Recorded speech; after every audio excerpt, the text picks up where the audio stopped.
Gostaria de cumprimentar a igreja com a graça e a paz do nosso Senhor Jesus Cristo. Amém. Quero agradecer aqui o Gerson pelo convite. Obrigado, Gerson. A gente se conhece desde o primeiro ano de teologia. Tivemos algumas experiências juntos, né, Gerson? Não sei se vocês sabem, mas o Gerson, além de um excelente professor, é também um excelente vendedor, né? Vendedor de sucesso, esse rapaz aí. Mas que bom estar aqui com você, ter esse privilégio. Eu vou me apresentar rapidamente. Também quero agradecer você que está em casa ou em outro local que está assistindo esse culto, que as bênçãos de Deus possam recair sobre a sua vida. Bom, meu nome é Messias, como o Gerson disse, eu sou mineiro de Belo Horizonte. Tem algum mineiro aqui? Temos vários mineiros, viu, Gerson? Aqui estão contra, viu? Mas vocês que são mineiros já sabem que ali é uma terrinha especial, né? Ali é a terra que manda leite e queijo. Ali é uma terra muito especial. Eu gosto muito de lá e tenho saudades daquele meu cantinho ali. E sou casado com a Fabíola, deve estar em casa assistindo. Ela não veio, não nos acompanhou, porque nós estamos com um bebezinho de 1 ano e 1 mês.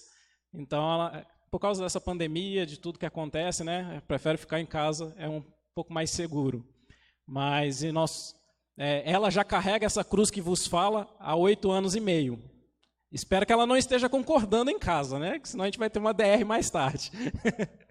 Mas agora que eu já me apresentei, vocês agora já somos um pouco íntimos, né? Vamos abrir a palavra de Deus. E eu quero convidar a vocês para abrirem, deixa eu descer aqui, no livro de Marcos, no capítulo 10. Aquele que tem a sua Bíblia, me acompanhe nessa leitura, ou pode acompanhar também pelo seu aplicativo no seu smartphone. Todos encontraram? Bom, aqui em Marcos, no capítulo 10, no verso 46, antes de começarmos a ler, vamos falarmos com Deus, né? Senhor Deus, nosso Pai, agora que estamos com a Tua palavra aberta, fale conosco, que o Teu Espírito possa transmitir a mensagem dessa manhã aos nossos corações, ó Pai. É o que pedimos em nome de Jesus. Amém. E diz assim o verso 46, e foram para Jericó. Quando ele saía de Jericó, juntamente com os discípulos e numerosa multidão, Bartimeu, cego, mendigo, filho de Timeu, estava assentado à beira do caminho. E ouvindo que era Jesus o Nazareno, pôs-se a clamar: Jesus, filho de Davi, tem compaixão de mim. E muitos repreendiam para que se calasse. Mas ele cada vez gritava mais: Filho de Davi, tem misericórdia de mim. Parou Jesus e disse: chamai-o. Chamaram então o cego, dizendo-lhe: tem bom ânimo, levanta-te, ele te chama. Lançando de si a capa, levantou-se de um salto e foi ter com Jesus. Perguntou-lhe Jesus: que queres que eu te faça? Respondeu o cego: mestre, que eu torne a ver. Então Jesus lhe disse: vai, a tua fé te salvou. E imediatamente tornou a ver e seguia Jesus estrada fora. Amém? Essa é uma passagem maravilhosa, mostrando de mais um encontro com Jesus, não é? E aqui nos versos anteriores, nós vemos que Jesus estava a caminho de Jerusalém. E talvez esse seria um dos últimos milagres de Jesus. Porque há poucos dias, Jesus entraria em Jerusalém, seria aclamado como um rei, mas logo em seguida seria morto como um malfeitor. E Jesus, uma característica interessante do seu ministério é que Jesus, ele não se preocupa consigo mesmo. Ele está sempre em prontidão em prol dos outros. A gente percebe isso porque se a gente pegar aqui no capítulo 9 e também no capítulo 10, Jesus já sabia da sua morte. No capítulo 9, ele diz aos seus discípulos que ele haveria de morrer e haveria de sofrer antes da sua morte. No capítulo 10, alguns versos antes, ele novamente fala a seus discípulos sobre a sua morte. E sabe por que Jesus fazia isso? Não porque ele queria desabafar, mas é porque ele estava preocupado com a reação dos discípulos após a sua morte. Então Jesus queria prepará-los para que quando isso acontecesse, eles não ficassem desorientados. E a gente vê depois, em seguida, depois da morte de Jesus, que foi justamente o que aconteceu. Após a morte de Jesus, os seus discípulos ficaram desorientados. E era o que Jesus não queria. Então Jesus, sabendo da sua morte, prestes a morrer, prestes a sofrer tudo que ele haveria de sofrer, ainda assim, como nós lemos aqui nesse relato, Jesus ele parou para atender a necessidade de uma pessoa. Jesus ele tinha prazer em restaurar vidas. Jesus ele tinha prazer em fazer com que as pessoas saíssem da sua atual situação para uma situação melhor. Esses dias eu estava lendo um artigo falando sobre a Índia, e ele dizia nesse artigo que a Índia é responsável por 1/3 de toda a pobreza mundial. Incrível, né? Mas também ali na Índia está acumulado os maiores milionários e bilionários que existem no mundo. Inclusive lá tem mais milionários do que aqui no Brasil. Então se você é milionário, vá para a Índia, ali é o seu lugar. Mas por que dessa distinção naquele país? A Índia, 75% das pessoas que vivem ali, que moram ali, elas são da religião hindu. E na religião hindu, eles têm uma crença sobre casta. E na crença sobre casta, eles acreditam que se você nasceu pobre, você tem que ficar pobre a vida toda. Se você nasceu rico, você permanece rico. Se você nasce descendente de uma profissão, se seu pai é bombeiro, é policial, você tem que exercer essa mesma profissão, porque cada um nasce com um papel para desenvolver diante da sociedade, e você não pode passar de uma casta para outra, você não pode mudar de nível. Então eles acreditam dessa forma. Apesar do governo indiano já ser contra isso e ter leis contra isso, a religião ela é mais forte do que o Estado. Então lá as pessoas elas não têm uma perspectiva de mudança. E quando eu leio esse relato de Marcos e leio os evangelhos, eu tenho uma impressão. Parece que antes de Jesus nascer, as pessoas ali, os judeus, eles viviam numa espécie de casta também. Porque parece que por causa do jugo romano, eles também não tinham uma perspectiva de mudança. Aquelas pessoas que eram pobres, dificilmente elas se tornariam ricas. Ao contrário, era muito mais fácil elas se tornarem miseráveis por causa do imposto romano que era posto sobre aquele povo. E as pessoas que eram tomadas por doenças, dificilmente elas eram curadas. Mesmo aquelas pessoas que tinham posse, tinham dinheiro, a gente vê que por causa da medicina, a evolução da medicina da época, eles não tinham uma perspectiva muito de uma cura para aquelas que tinham uma doença crônica, ou por algum acidente a pessoa ficava paralítica, ou tomada de alguma doença. Mas após o nascimento de Jesus, parece que há uma virada, não é? Parece que depois que Jesus nasce, Jesus, durante o seu ministério, constantemente, ele traz essa mudança de perspectiva, essa mudança de vida.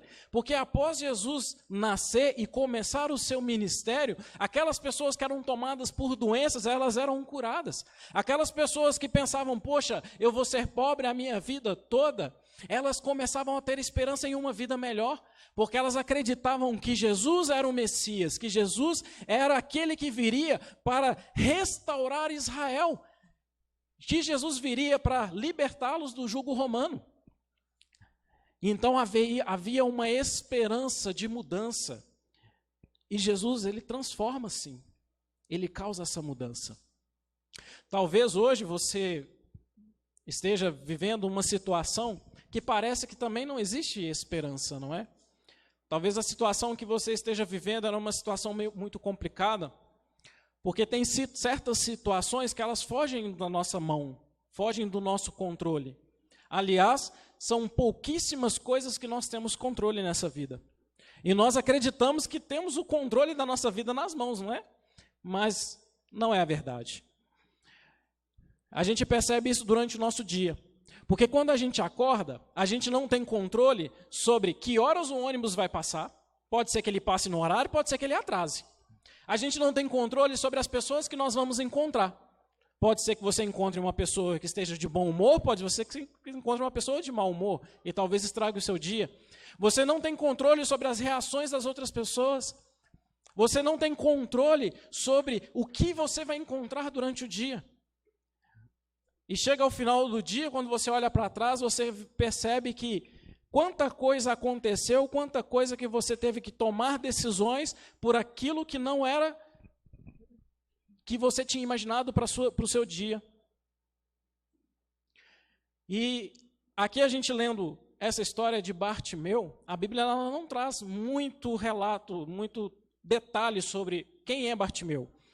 A Bíblia ela diz que Bartimeu era apenas filho de Timeu, e que era um homem que era mendigo e que em algum momento da sua vida tinha se tornado cego. A gente vê isso logo no verso 51, quando Jesus pergunta o que queres que eu te faça, ele responde, Senhor, que eu torne a ver. Então, em algum momento da sua vida, ele havia enxergado. Em algum momento da sua vida, ele havia conhecido o rosto das pessoas. Algum momento da sua vida, ele tinha visto a luz do sol. Algum momento da sua vida, ele tinha participado da sociedade.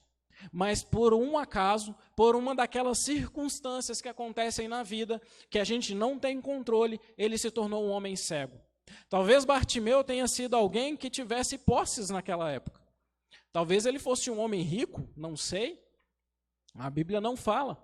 Mas por causa dessa circunstância que recaiu sobre a sua vida, ele se encontra em que posição agora? Como um mendigo. E talvez ele tenha perdido a sua família, porque como crença religiosa da época, quando alguém era tomado por um tipo de doença, ou era condenado a alguma situação crônica, ele era julgado como se fosse um homem pecador, uma pessoa pecadora. Porque Deus o está castigando por um pecado que você cometeu. Então, se ele era cego, se ele se tornou cego, é porque Deus o estava castigando. Ele precisava aprender alguma lição. Então, as pessoas se afastavam dele. E a gente vai vendo aqui no relato de Bartimeu, na vida de Bartimeu, é que Jesus, ele gosta de transformar. E nesses momentos em que a vida sai do controle, que as situações fogem da nossa mão, é que a gente precisa de um milagre. Sabe, a gente precisa de um milagre quando a gente é chamado no escritório e o chefe diz o seguinte, olha, por causa da pandemia, nós precisamos reduzir o quadro de funcionários e você, infelizmente, foi escolhido para deixar de pertencer ao quadro de funcionários dessa empresa. E assim, o desemprego bate à sua porta. Às vezes é de um milagre que você precisa quando você vai fazer um exame de rotina e descobre que você tem uma doença grave. É de um milagre que você precisa quando, por um acidente, a pessoa que você ama está com a vida correndo um risco de vida ou de morte. É de um milagre que você precisa quando essa doença terrível bate à porta e aquela pessoa está acamada em um hospital e não sabe se dali vai sair. E mal nós podemos encontrá-lo, podemos visitá-lo naquela situação. Eu não sei em qual situação você se encontra. Não sei se você está precisando de um milagre. Mas de uma coisa eu sei. Se você precisa de um milagre, Jesus, ele está às portas. Ele está de prontidão para atender a sua necessidade. Se você acredita nisso, diga amém. Amém.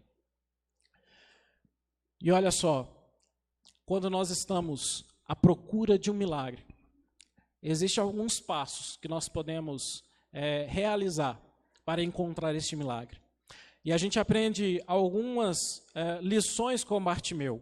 A primeira lição que a gente aprende com Bartimeu em a procura de um milagre o primeiro passo é da esperança, é acreditar que a situação pode mudar.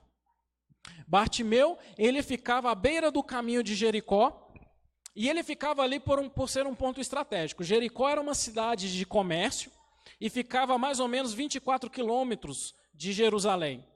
E ali era uma estrada em que passava-se muitos comerciantes. E por passar tanto comerciante, seria um bom lugar para pedir dinheiro, não é?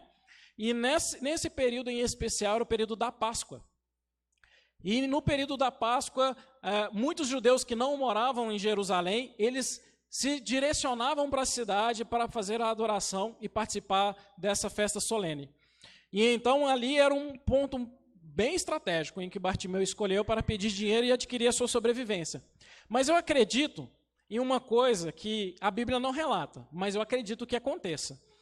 Se Bartimeu, como um mendigo, ficava ali por ser um ponto estratégico, eu acredito que havia outros como ele naquela mesma região. É possível, não é? Só que eu queria que você entendesse uma reação de Bartimeu que a Bíblia não relata de outra pessoa. Em algum momento da sua vida, Bartimeu ouviu falar de Jesus. Em algum momento. Jesus estava no fim do seu ministério e a sua fama percorria por toda a região. Bartimeu ouviu falar de Jesus. Ouviu falar que Jesus era um homem que curava, que poderia transformar vidas. E quando ele ouviu que Jesus estava passando por ali, qual foi a reação de Bartimeu? Ele começou a gritar. E ele gritava: Jesus, filho de Davi, tem misericórdia de mim. A Bíblia, ela não relata essa mesma reação dos outros. Por que a Bíblia, ela destaca a reação de Bartimeu? Será que os outros não ouviram falar do mesmo Jesus que Bartimeu? Sabe o que eu acredito? Agora é uma opinião minha. Eu acredito que, diferente dos outros, Bartimeu acreditava que Jesus podia mudar a situação em que ele se encontrava. Diferente dos outros. Não sei, talvez tenham outros que tenham procurado Jesus. Mas a Bíblia quis relatar a de Bartimeu, porque algo especial havia em Bartimeu. E Bartimeu, a gente percebe na sua fala o quanto ele cria em Jesus. Porque ele diz assim: filho de Davi, tem compaixão de mim. E a expressão filho de Davi é um reconhecimento que Jesus era o Messias, que Jesus era o Filho de Deus. E aquele que era cego enxergava muito mais do que muitos que acompanhavam a Jesus.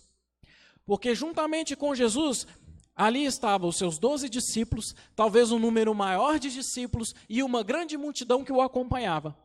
E dentro dessa grande multidão que acompanhavam, tinha vários grupos de pessoas. Tinha aqueles líderes religiosos que estavam ali procurando um momento para indagar Jesus, para condenar Jesus e depois tirá-lo à vida. Tinha aquele grupo de pessoas que eram curiosos, que queriam saber quem é esse tal curandeiro que anda fazendo milagres por toda a região. E tinham aquelas pessoas que eram fiéis, mas que acreditavam que Jesus era apenas um profeta, não o Filho de Deus. Inclusive, entre os discípulos de Jesus, eles não acreditavam realmente quem era Jesus. Eles não haviam entendido quem era Jesus. Tanto é que Jesus veio alertando a eles sobre a sua morte, sobre o seu ministério, sobre a sua ressurreição. E quando isso aconteceu, a reação deles foi fugir, se esconder, ficar desorientados. Se eles houvessem entendido quem era Jesus realmente como Filho de Deus, eles saberiam que nem a morte poderia segurá-lo. Mas este cego sabia quem realmente era Jesus. E é por isso que ele se agarrou a essa esperança. Bartimeu, talvez ele não sabia que aquela seria a sua última oportunidade de encontrar Jesus. Ele não sabia que Jesus iria ser crucificado logo em seguida, que Jesus ali seria a última vez que percorria sobre aquele caminho. Mas ele se agarrou a essa oportunidade e ele gritou: Jesus, filho de Davi, tem misericórdia de mim. Em outras palavras, eu estou aqui, Senhor, me salva.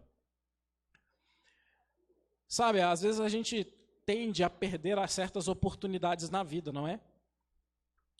Às vezes a gente percebe que Jesus está ao nosso redor, estamos comendo com Jesus, estamos vivendo com Jesus, estamos andando com Jesus, como aqueles discípulos, como aquela multidão, mas ainda não reconhecemos realmente quem é Jesus. E às vezes a gente perde a oportunidade de agarrar a Jesus com todas as nossas forças. E sabe por que eu digo isso?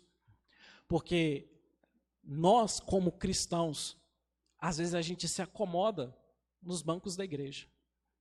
nós como cristãos, nós tendemos a deixar que o nosso dia a dia se torne uma rotina e esquecemos de ter esse encontro pessoal com Deus. Nós estamos tão acostumados com a presença de Jesus que não entendemos realmente quem é Jesus. Você tem noção de quem é Jesus? Se nós ficamos todos assim, alvoroçados, ficamos tão assim, sabe, cheios de ânimo quando encontramos alguém que é famoso, quando vamos encontrar com alguma autoridade. Agora imagine quando você está perto de Jesus. Jesus é aquele que nos criou. Jesus é aquele que fez todo o universo. Jesus é aquele que nos deu a vida, que cuida de nós a todo momento. Só que nós esquecemos quem é Jesus. Nós nos acomodamos na nossa caminhada com Ele e esquecemos realmente quem é Jesus. E entramos nessa rotina, nessa mornidão, nessa comodidade como cristãos. E nós precisamos acordar. Precisamos acordar. Não há tempo mais para ficarmos adormecidos como cristãos. E para aquele que ainda não aceitou a Jesus como Salvador, é o momento, é a sua oportunidade. Jesus quer restaurar a sua vida. Jesus quer tirar você da situação atual que você se encontra e colocar numa outra situação muito melhor do que você possa imaginar. Jesus quer salvar você. E quando digo salvar, é em todos os aspectos. Ele quer salvar você dos pecados, Ele quer salvar você do seu egoísmo, quer salvar você do nosso orgulho, Ele quer restaurar a sua família, Ele quer restaurar os seus relacionamentos, Ele quer fazer você uma nova criatura. Não perca essa oportunidade. Faça como o Bartimeu. Se precisar, grite. Mas não deixe Jesus escapar. Não deixe que a nossa convivência com Jesus se torne algo de rotina.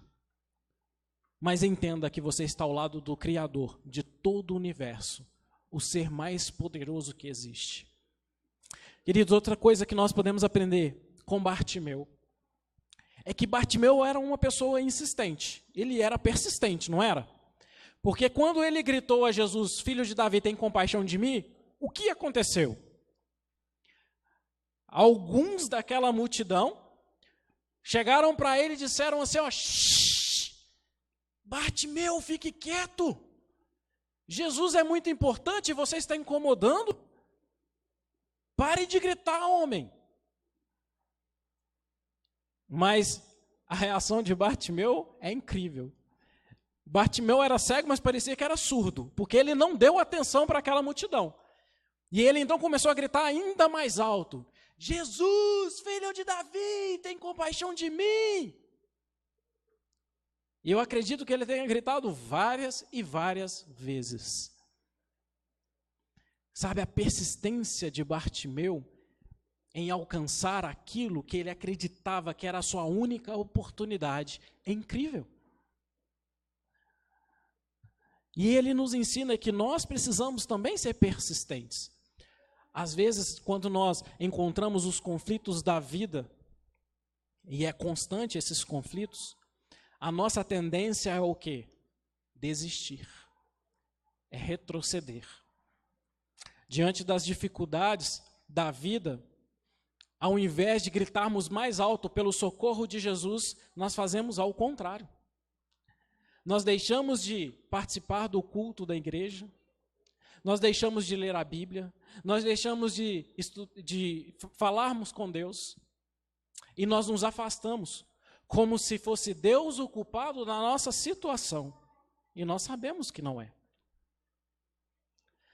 Algumas situações que acontecem em nossa vida, em que, quando vem esse desânimo, sabe o que nós devemos fazer? Sermos persistentes, assim como Bartimeu. Usar nem que seja o nosso último fôlego para gritar, Jesus, filho de Davi, tem compaixão de mim. A situação que eu estou vivendo, Jesus, está insuportável. A dor que eu estou passando está insuportável. A minha vontade, Jesus, é desistir de tudo. Senhor, às vezes eu tenho vontade de desistir da minha vida. Quantas vezes você correu para o seu quarto para derramar lágrimas? Quantas vezes você fez o seu travesseiro, o seu momento de confissão? Quantas vezes ali você encharcou o seu travesseiro com as suas lágrimas porque a situação que você estava passando estava insuportável? Quantas vezes você quis desistir de tudo? Mas é neste momento, é nessa situação, é que você não deve desistir, é que você tem que clamar: Jesus, filho de Davi, tem compaixão de mim. Porque se o Senhor não atender à minha necessidade, o que será de mim? O que eu posso fazer por mim mesmo? Eu não tenho capacidade para isso.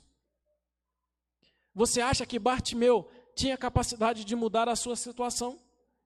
Você acha que se Bartimeu lavasse bem as suas vistas, ele voltaria a enxergar? Você acha que se ele pingasse um colírio, resolveria o seu problema? De maneira alguma. Se ele buscasse a ajuda de uma outra pessoa, um ser humano comum como ele voltaria a enxergar? Claro que não. E ele entendeu isso. E ele viu em Jesus a sua última oportunidade.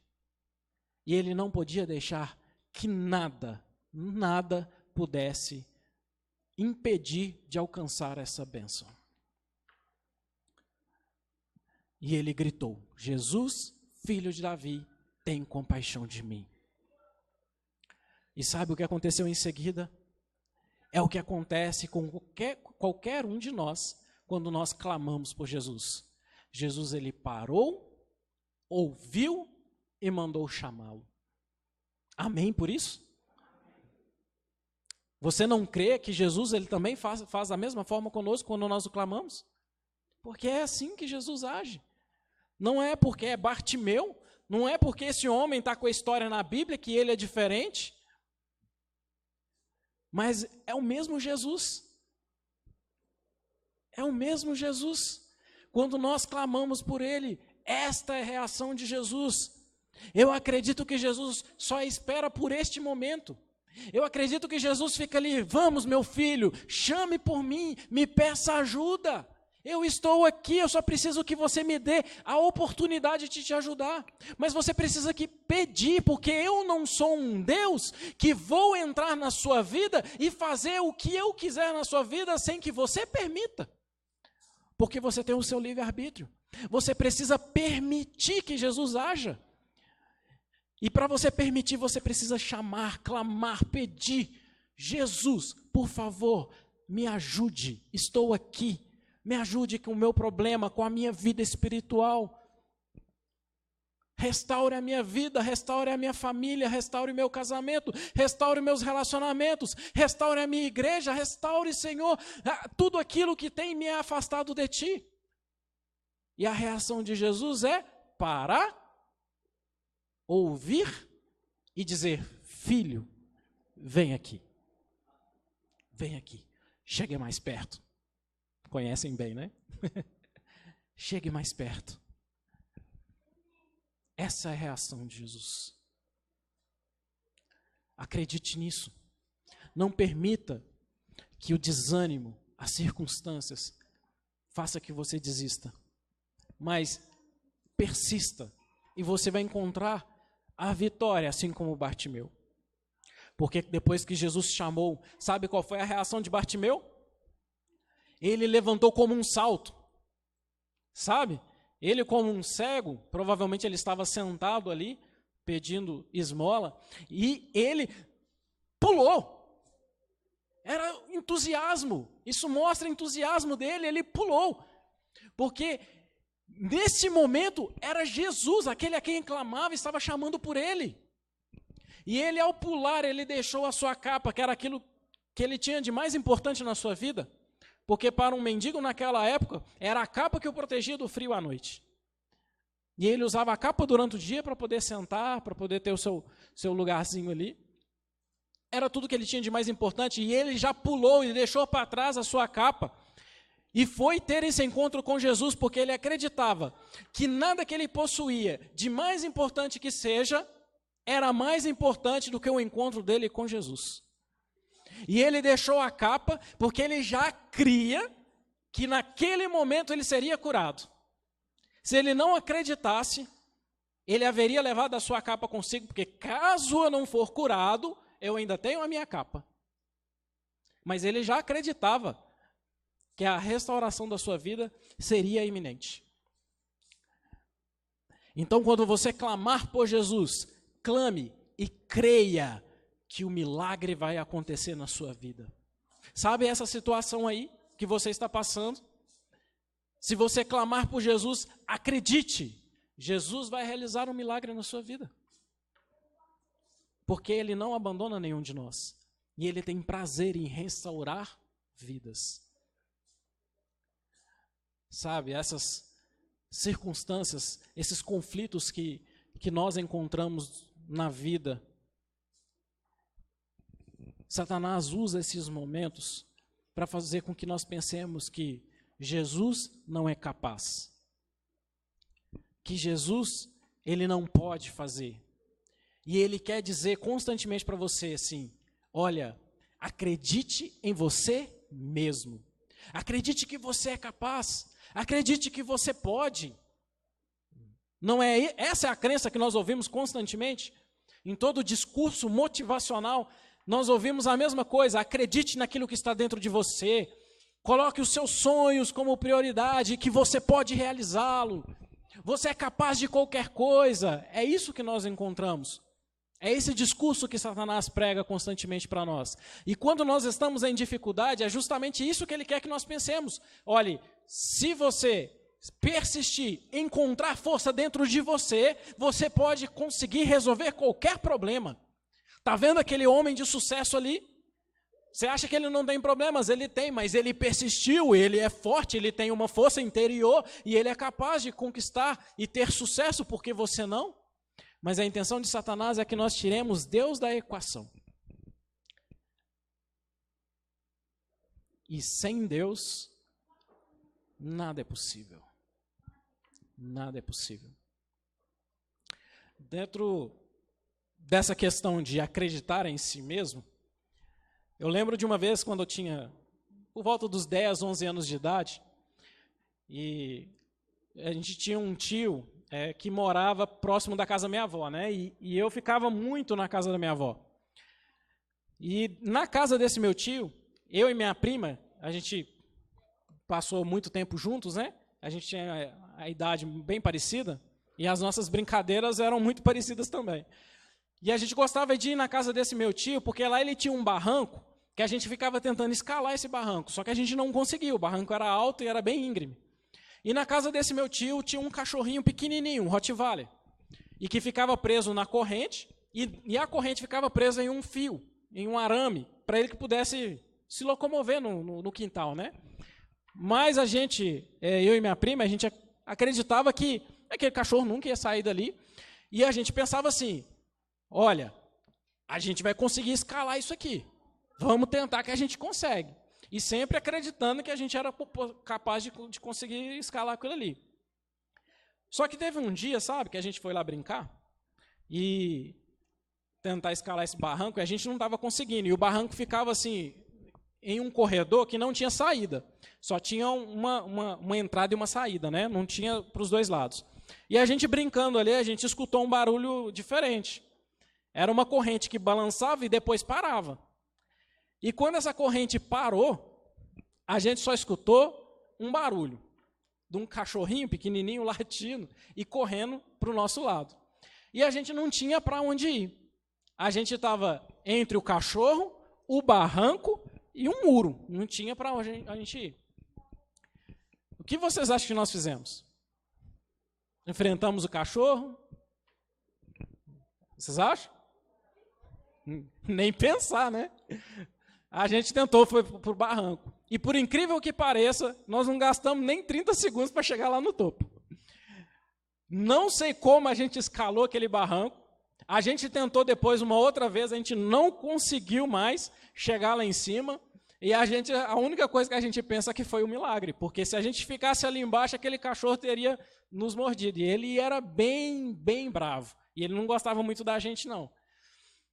Mas essa questão de acreditar em você mesmo, que você é capaz, isso é conversa. Porque a gente acreditava que era capaz de subir, mas a gente nunca conseguia. A gente só conseguiu dessa vez, porque com certeza foi obra de Deus. Mas a gente não era capaz de conseguir. Queridos, o que eu quero que você entenda é o seguinte: quando você se coloca em uma situação complicada, você não é capaz de sair dessa situação sozinho. Você precisa de Jesus. É Ele quem pode te tirar dessa situação. É Ele que pode te restaurar. É Ele que pode te ajudar. Somente Ele. Só Ele pode te salvar.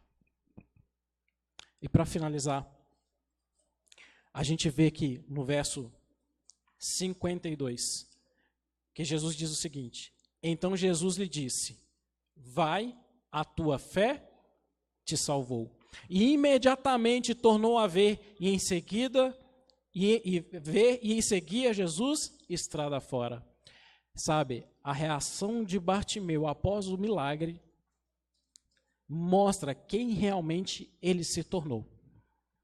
Porque após o milagre, ele não deixou de seguir a Jesus. Ele não deixou. Eu acredito que muitos daqueles que eram curiosos dentro daquela multidão que ia com Jesus, havia aquelas pessoas que eram curadas, que eram transformadas por alguma forma e deixavam de seguir Jesus.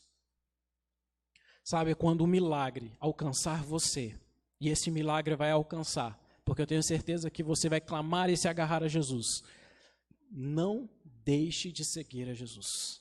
Não deixe.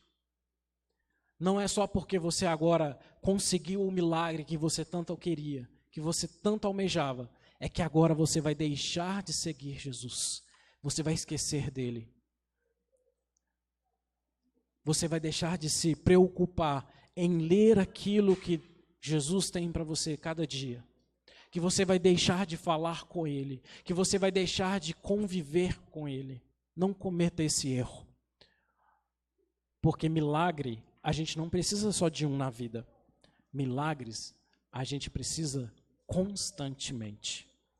E constantemente nós necessitamos de Jesus. Em resumo, sabe o que eu quero dizer para você nessa manhã? É que independente de onde você esteja, em qual situação esteja, aonde você esteja, o que você quer fazer, quais são os seus sonhos, quais são os seus planos, tudo que você fizer, aonde você estiver, você precisa estar com Jesus.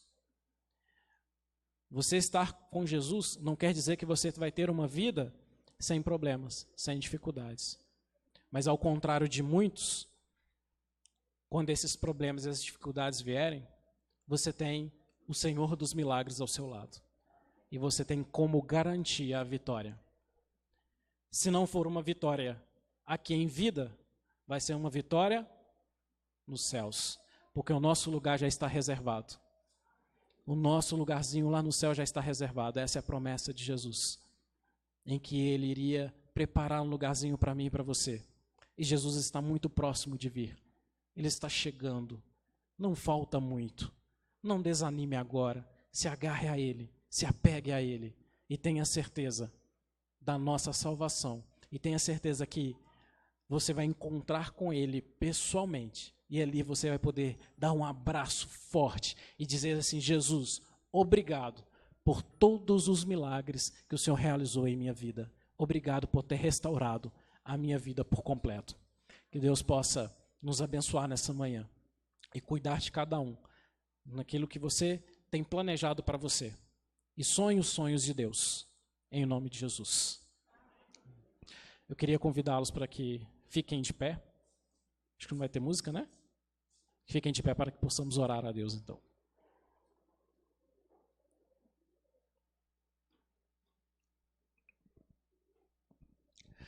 Senhor Deus, nosso Pai, Jesus, nós estamos aqui na Tua presença, Senhor, para podermos agradecer já, de antemão, por cada milagre que o Senhor realizará em nossa vida.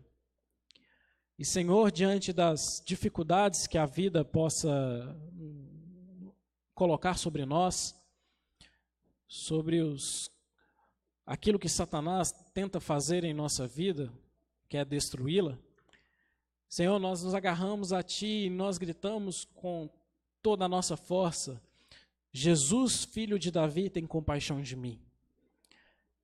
E já crendo que, após nós clamarmos por Tua ajuda, o socorro Ele vai vir. Essa é a promessa que o Senhor sempre nos deixou, desde o primeiro livro da Bíblia até o último. E nós já vimos isso várias vezes também em nossa vida. Que quando nós clamamos por socorro, quando nós clamamos por Ti, nos apegamos a Ti, o socorro Ele vem e a vitória ela é certa. Senhor, eu sei que em alguns momentos nós vamos sentir o desejo de desistir, mas por favor, não permita que nós desistamos. Impressione nossa mente, nosso coração, para que possamos, diante desse desânimo, clamar a Ti e pedir pelo Teu auxílio. E, Senhor, também nos fortaleça, nos dê sabedoria, para que possamos cumprir a obra que o Senhor determinou a nós, para que assim a Tua vinda seja eminente e mais breve possível. Nós almejamos tanto, Senhor, pela Tua volta, porque já estamos cansados deste mundo, estamos cansados de tanto sofrimento, estamos cansados de todas as doenças, estamos cansados do desemprego, estamos cansados de vermos as pessoas que nós amamos nos deixando e ficando apenas com a saudade em nosso coração. Estamos cansados de tudo isso. Então pedimos, Senhor Jesus, nos ajude a cumprir a Tua missão, para que assim o Senhor possa voltar o mais rápido possível e dar fim a tudo isso. Jesus, eu te peço, também pelo restante desse dia, de sábado, que possamos ter esse restante de dia maravilhoso em Tua presença, e também que possamos ter uma semana maravilhosa. E a cada decisão que precisarmos tomar durante essa semana, seja decisões tomadas juntamente contigo, e que possamos permanecer sempre em Teus caminhos, em nome de Jesus.